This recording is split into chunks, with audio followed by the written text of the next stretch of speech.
মঞ্চের বাম পাশে যে গাড়িগুলো চলছে, গাড়িগুলো ঘুরিয়ে দেওয়ার জন্য আপনারা এদিকে কাজ করে যান, কারণ এখানে মানুষ দাঁড়াতে পারছেন না। দায়িত্ব পালন করার জন্য শৃঙ্খলা বাহিনীর সদস্যদেরকে বিনীত অনুরোধ করা হচ্ছে। সুপ্রিয় ভাইয়েরা, এই মুহূর্তে বক্তব্য পেশ করার জন্য বিনীত অনুরোধ করছেন প্রখ্যাত মিডিয়া ব্যক্তিত্ব, মালয়েশিয়া থেকে আগত ডক্টর ফয়জুল হক স্যারকে বক্তব্য পেশ করছেন। আল্লাহু আকবার, জিন্দাবাদ জিন্দাবাদ। বিসমিল্লাহির রহমানির রহিম।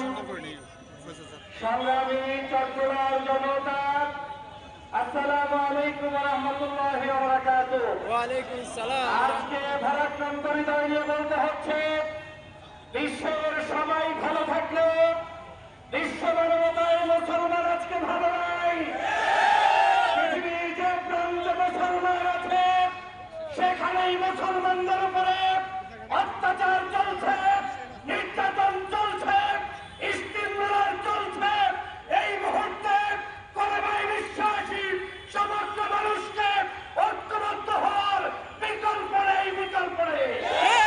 সংগ্রামী জনতা, প্যালেস্টাইনের মুসলমানদের উপরে ইসরায়েলের পরিচিত হামলার তীব্র নিন্দা জানাই, চট্টগ্রামবাসীকে ধন্যবাদ জানাই।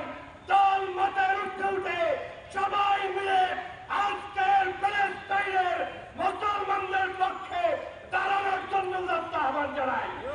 পরিশেষে আপনাদেরকে বলতে চাই, বাংলাদেশকে আমরা আরেকটি প্যালেস্টাইন দেখতে চাই না, বাংলাদেশকে আমরা আরেকটি সিরিয়া দেখতে চাই না।